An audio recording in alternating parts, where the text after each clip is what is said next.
앞서 17장에서 하나님께서는 아브라함과 할례의 언약을 맺으셨습니다.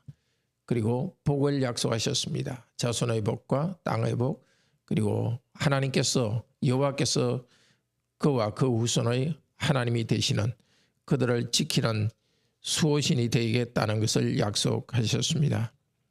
18장 오늘 읽은 데서 여호와께서 다시 나타나셨습니다.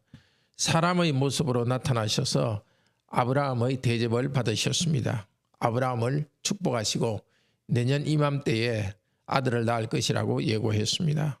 오늘 후반부에는 아브라함에게 소돔을 멸할 것을 말씀하시고 아브라함은 소돔을 멸망시키지 않기를 기도하는 내용입니다. 여호와께서 마므리 상술의 숲 근처에 나타났습니다. 가나안 남부의 헤브론 지역입니다. 사람 셋으로 나타났습니다. 2명은 천사고 1명은 여호와 하나님이셨습니다. 아브라함은 달려가서 그들을 환대하고 몸을 땅에 굽혀 절했습니다. 경배했습니다. 3절은 말합니다. 내 주여 내가 주께 은혜를 입어서오면, 되게 주여 은혜를 입어서오면 하는 것은 사람에게 쓰기도 하지만 되게 여호와 하나님께 쓰는 말입니다. 아브라함이 처음부터 여호와 하나님인 줄 알았을까요? 히브리서 13장 1절 2절은 이렇게 말합니다. 형제 사랑하기를 계속하고 손님 대접하기를 잊지 말라.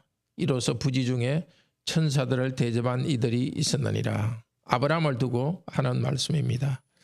처음에 그는 그 세 사람이 여호와와 또 천사들인 줄은 알지 못했습니다. 점점 대화하면서 여호와 하나님이요 천사들인 줄 알아갑니다. 소돔을 멸하지 말라고 이 사람에게 기도하는 그 시점에는 그분이 하나님이심을 분명히 확신했습니다. 우리도 하나님의 임재하심을 점점 더 깨달아갑니다. 하나님께서는 지금 어떻게 우리를 찾아오십니까? 예배 때 말씀의 선포와 함께 하나님께서 오십니다. 또 가정에서 하나님 말씀을 읽을 때에 말씀과 함께 찾아오십니다. 그냥 보통 사람의 말로 된 말씀을 읽는데 하나님이 오시는 것입니다. 말씀 가운데 하나님을 만나는 복이 넘치기 바랍니다. 아브라함은 그들을 대접했습니다. 떡과 송아지, 버터와 우유로 식사를 차렸습니다. 그분이 10절에 말씀하십니다. 내년 이맘때에 내가 반드시 내게 돌아오리라. 네 아내 사라가 아기를 낳을 것이다. 천막 저쪽 편에서 사라가 듣고서 속으로 픽 웃었습니다. 혼잣말로 말했습니다. 나도 늙었고 내 남편도 늙었는데 어떻게 아이를 낳겠는가? 여호와께서 말씀하십니다. 왜 웃었느냐? 말하시면서 다시 한번 사라가 아이를 낳을 것이라고 말씀하십니다. 여호와께서는 사라를 책망하시면서도 벌하지는 않으셨습니다. 오히려 14절에 사라를 더 설득합니다. 여호와께 능하지 못할 일이 있겠느냐? 지금도 하나님께서는 믿음이 약한 자에게 약속의 말씀을 반복해서 들려주십니다. 그렇게 해서 믿음을 키워주십니다. 이런 하나님의 은혜를 감사합시다.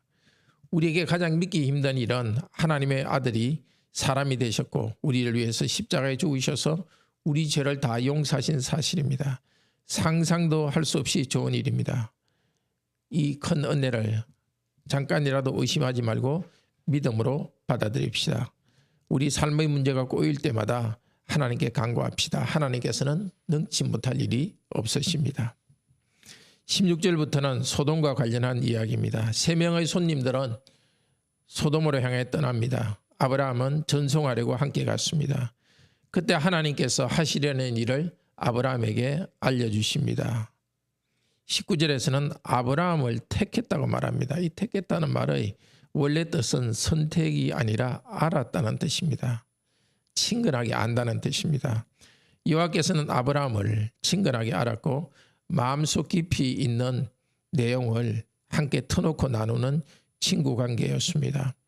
여호와께서는 아브라함뿐 아니라 그분을 경외하는 사람에게 친밀감을 가지시고 그들에게 그 언약을 알려주십니다.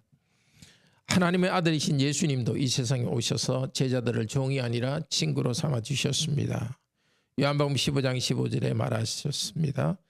이제부터는 너희를 종이라 하지 아니하리니 종은 주인이 하는 것을 알지 못함이라. 너희를 친구라 하였노니 내가 내 아버지께 들은 것을 다 너희에게 알게 하였습니다. 성천하신 다음에는 주 예수 그리스도께서는 성령님을 우리에게 보내주셨습니다. 예수님의 것을 우리에게 알리시고 있습니다. 말씀을 듣고 기도할 때 하나님과의 친교의 복이 우리에게 넘치기를 바랍니다.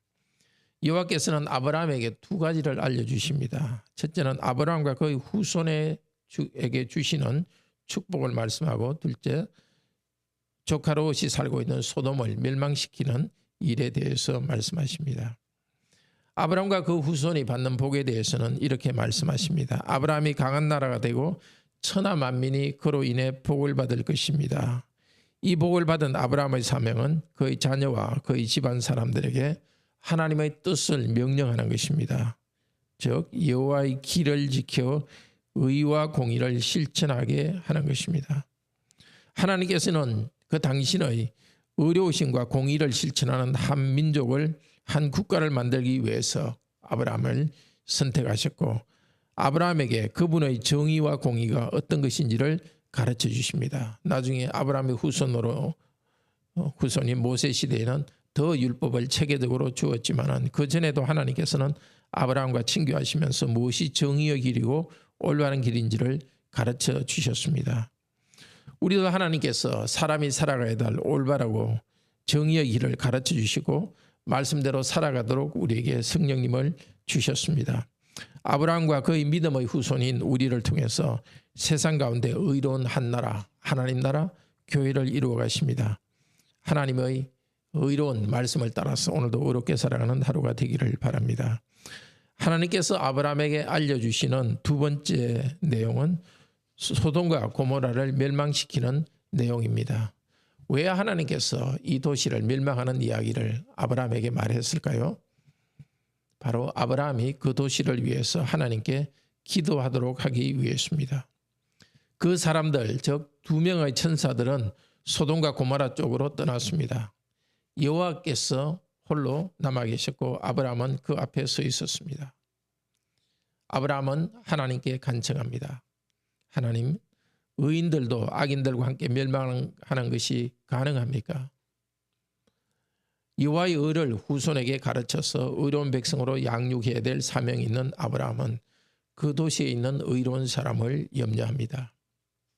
그게 의인 50명이 있어도 멸망시키겠습니까? 그래, 그러면 멸망시키지 않겠다. 그렇게 줄여서 의인 10명이 있으면 이 도시를 멸망시키지 않겠다고 여호와께서 약속하셨습니다. 여호와 하나님은 이제 환상 가운데 오셨던 분인데 여호와 하나님께서는 떠났습니다. 아브라함도 자기 곳으로 돌아갔습니다. 우리 시대에도 하나님의 심판이 다가오고 있습니다. 하나님께서는 심판의 말씀을 계속 던져주고 있습니다. 우리 시대처럼 엄난하고 가정에 헌신하지 않고 돈의 노예가 된 시대가 있었을까요? 하나님의 존재를 부인하며 인간의 자유와 성취를 우상으로 섬긴 시대가 있었을까요? 하나님의 심판이 다가오고 있습니다. 하나님께서는 우리가 이 땅을 위하여서 기도하기를 원하십니다. 우리 교회를 하나님께서 정화시켜 주시고 우리 가정이 깨끗하게 되어서 하나님의 심판을 보류할 수 있도록 하나님께 간구합시다. 그래서 하나님과 함께 하나님의 성품으로 하나님의 친구로 변화되어가는 우리들이 되기를 바랍니다. 형제 자매 여러분, 아브라함이 사람들을 잘 대접했을 때 그들은 아브라함은 천사들과 하나님을 부지중에 대접했습니다.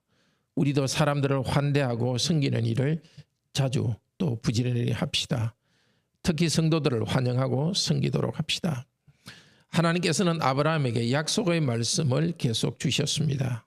의심하는 아브라함과 사라의 믿음을 강하게 만들어 주셨습니다.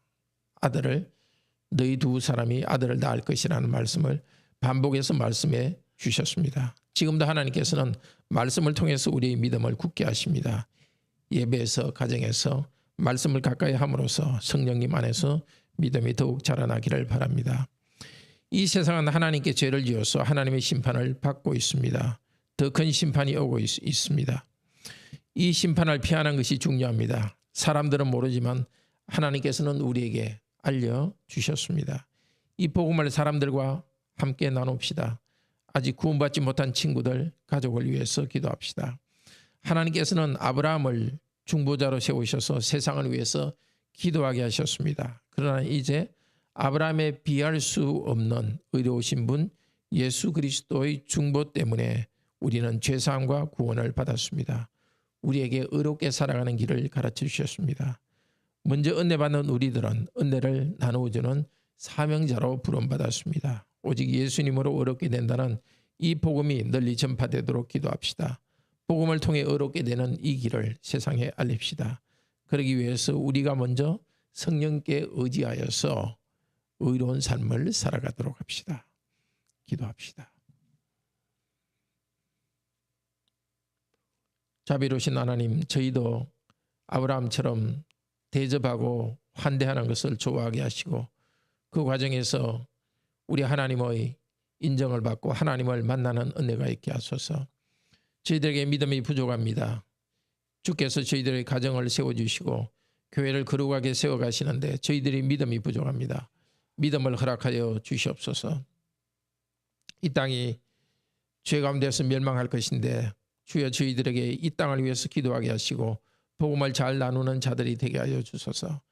먼저 저희의 교회와 저희의 가정이 더 거룩한 공동체로 변화되어 가도록 인도하여 주소서.